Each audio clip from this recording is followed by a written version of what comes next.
So guys, welcome back to my channel. My name is Kaushik and you are watching Technical Kaushik. তো বন্ধুরা আজ আমরা কথা বলবো Redmi K30 Ultra ব্যাপারে। Redmi নতুন স্মার্টফোন তাদের মার্কেটে নিয়ে আসতে চলেছে Redmi K30 Ultra নামে। এটা টিনা সার্টিফিকেশনের লিস্ট হয়ে গেছে এবং এটা detail specification, launch date, price সবকিছু ব্যাপারে আমরা জেনে গেছি। সেটা ব্যাপারে এই ভিডিওটা ডিসকাস করবো এবং ডিটেলে তোমাদেরকে এক্সপ্লেন করবো। তো তোমরা ভিডিওটা স্কিপ না করে দেখতেই পারো। এবং টিনা সার্টিফিকেশনে এটাই বলা হচ্ছে যে কে সিরিজের লাস্ট ফোন হবে এবং কোম্পানি এরপর নতুন ফোন বা নতুন সিরিজ লঞ্চ করবে। তো চলো ভিডিওটা দেরি না করে শুরু করা যাক। শুরু করার আগে একটা ছোট্ট রিকোয়েস্ট আছে, চ্যানেলটা নতুন হলে চ্যানেল সাবস্ক্রাইব করে নিতে পারো। আমি ডেলি ফোন সম্বন্ধে ভিডিও আপলোড করি।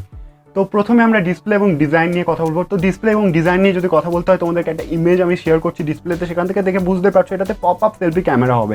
কারণ কোনো রকম পাঞ্চ হোল কাট আউট আমরা দেখতে পাচ্ছি না বা কোনো রকম নচও আমরা দেখতে পাচ্ছি না। এর সাথে ফিঙ্গারপ্রিন্টের যদি কথা বলি তাহলে এখানে তোমরা ইন ডিসপ্লে ফিঙ্গারপ্রিন্ট দেখতে পাবে, কোনো রকম ফিঙ্গারপ্রিন্ট সেন্সার আমরা ফোনটার মধ্যে দেখতে পাচ্ছি না। এবং টিনা সার্টিফিকেশনের লিস্ট অনুযায়ী Redmi K30 Ultraতে আমরা ব্যাকে আমরা কোয়াড ক্যামেরা সেটআপ দেখতে পেয়ে যাবো। এরপর যদি ডিসপ্লের ব্যাপারে কথা বলতে হয় তাহলে এখানে ডিসপ্লের ব্যাপারে টিনা সার্টিফিকেশন অনুযায়ী এখানে 6.7 ইঞ্চিসের ডিসপ্লে তোমরা দেখতে পেয়ে যাবে এবং ফুল এইচডি প্লাস ডিসপ্লে তোমরা পাবে। অ্যামোলেড ডিসপ্লে তোমরা দেখতে পাবে 2.2 গিগাহার্টের চিপসেট এখানে কাজ করবে। তো ডিসপ্লে এবং ডিজাইনের ব্যাপারে যদি কমেন্ট করতে হয় তাহলে এখানে Poco F2 Pro rebranded version, এটা তোমরা বুঝতেই পারছো কারণ পোকো F2 Pro কোনো রকম ইন্ডিয়াতে লঞ্চ হয়নি, যদিও এটা লঞ্চ হওয়ার কথা ছিল। এটা ইউরোপে লঞ্চ হয়েছে কিন্তু ইন্ডিয়াতে লঞ্চ হয়নি। তো ওই ফোনটাই রিব্র্যান্ডেড হয়ে K30 Ultra নামে ইন্ডিয়াতে আসবে।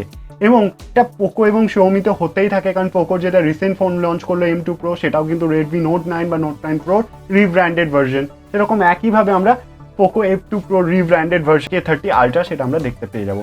এরপর যদি ফোনটার ব্যাপারে আরও এগিয়ে যে ফোনটা চিপসেট এবং পারফরমেন্সের ব্যাপারে যদি কথা বলি, এখানে তোমরা নতুন চিপসেট দেখতে পাবে মিডিয়াটেকের ডায়মন্ডসিটি 1000+।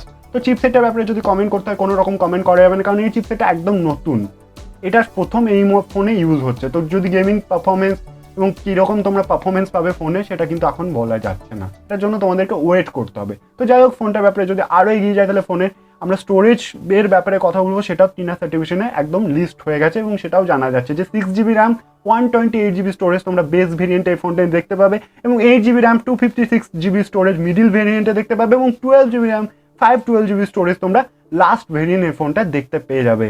এরপর যদি ক্যামেরা সেটআপ নিয়ে কথা বলি, টিনা সার্টিফিকেশনে বলা হয়েছে যে ক্যামেরা সেটআপে তোমরা K30 Ultraতে টোটাল 5টা ক্যামেরা দেখতে পাবে।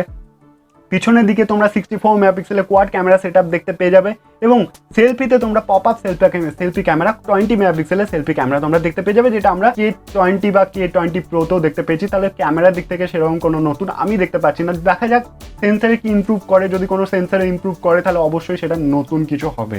তো যাই হোক, এই প্রবলেম যদি ফোনের কানেক্টিভিটি নিয়ে কথা বলি, এখানে অবশ্যই 5G সাপোর্ট পেয়ে যাবে, যেটা ফোনটাকে ফিউচার ফোন বানায়। এরপর ব্যাটারি এবং চার্জার নিয়ে যদি কথা বলি, 4500 mAh ব্যাটারি তোমরা পেয়ে যাবে এবং 33 ওয়াটের চার্জার তোমরা পেয়ে যাবে। তো ব্যাটারিতে আমি সেরকম কিছু নতুন দেখতে পাচ্ছি না, একই ব্যাটারি সেমভাবে একইভাবে রিব্র্যান্ডেড করে ইউজ করে যাচ্ছে। হ্যাঁ, চার্জারে অবশ্যই নতুন পাচ্ছি।